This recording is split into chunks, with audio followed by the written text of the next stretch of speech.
ପିଲା କାଲି ଯେ କହିଥିଲି ଇଂରାଜୀ ବହିର 162 ପୃଷ୍ଠାର ବିଭାଗ ଥିଲା ବାକି ଥିଲା ସେଟା ଖୋଲ ଜଲ୍ଦି ପଢିଆ। ନିଅନ୍ତୁ ସାର୍ ବହି ନିଅ।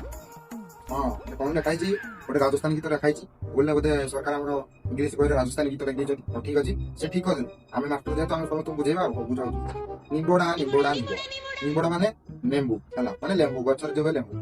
ଆରେ କାଚା କାଚା ଛୋଟା ଛୋଟା ମାନେ କଞ୍ଚା କଞ୍ଚା ଆଉ ଛୁଟିଆ ଛୁଟିଆ ହେଲା ଗୋଡା ଲାୟା ଦୋ ଲାୟା ମାନେ ଗଛ ତୋଳିକି ଆଣିବୁ ସେ ଛୁଟିଆ ହେଇଥାଉ କି କଷି ହେଇଥାଉ ସେଥିରେ କିଛି ଦେଖିବନି ବିଲର ହେଇଥାଉ କି ଗଛ କଡର ମାନେ ରାସ୍ତା କଡର ହେଇଥାଉ ହେଲା ସେଥିରେ କିଛି ଦେଖିବନି ନଦୀ କଡର ହେଇନେ ବି ନେଇକି ଆସିବ କଞ୍ଚା କଞ୍ଚା ପାଚିଲା ଖାଇବନି କଞ୍ଚା କଞ୍ଚା।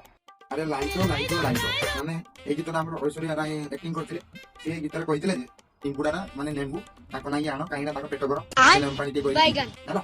ସାର୍ କଞ୍ଚା ଲେମ୍ବୁ ତ ରସ ଭଲ ଖାଇବନି। ପାଚିଲା ଲେମ୍ବୁ ହେଇଥିଲେ ବଡ ବଡ ଲେମ୍ବୁ ହେଇଥିଲେ ରସ ବାହାରିଥାନ୍ତା। ଏ ଛୋଟା ଛୋଟା ଲେମ୍ବୁ ପୁଣି କଞ୍ଚା କଞ୍ଚା ସେଥିରେ ତ ରସ ବାହାରିବନି।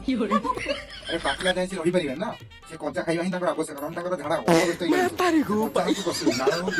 ତମେ ନେଇକି ଆସିବ ଆଉ ଦବ ନିମ୍ବୁଡା ନାଙ୍ଗୁଡା ଲାୟା ତ ଲାୟା ହେଲା ମିନି ହଉଛି ଏଇଟା ମୁଁ କାଲିକି ପରୀକ୍ଷା ନେବି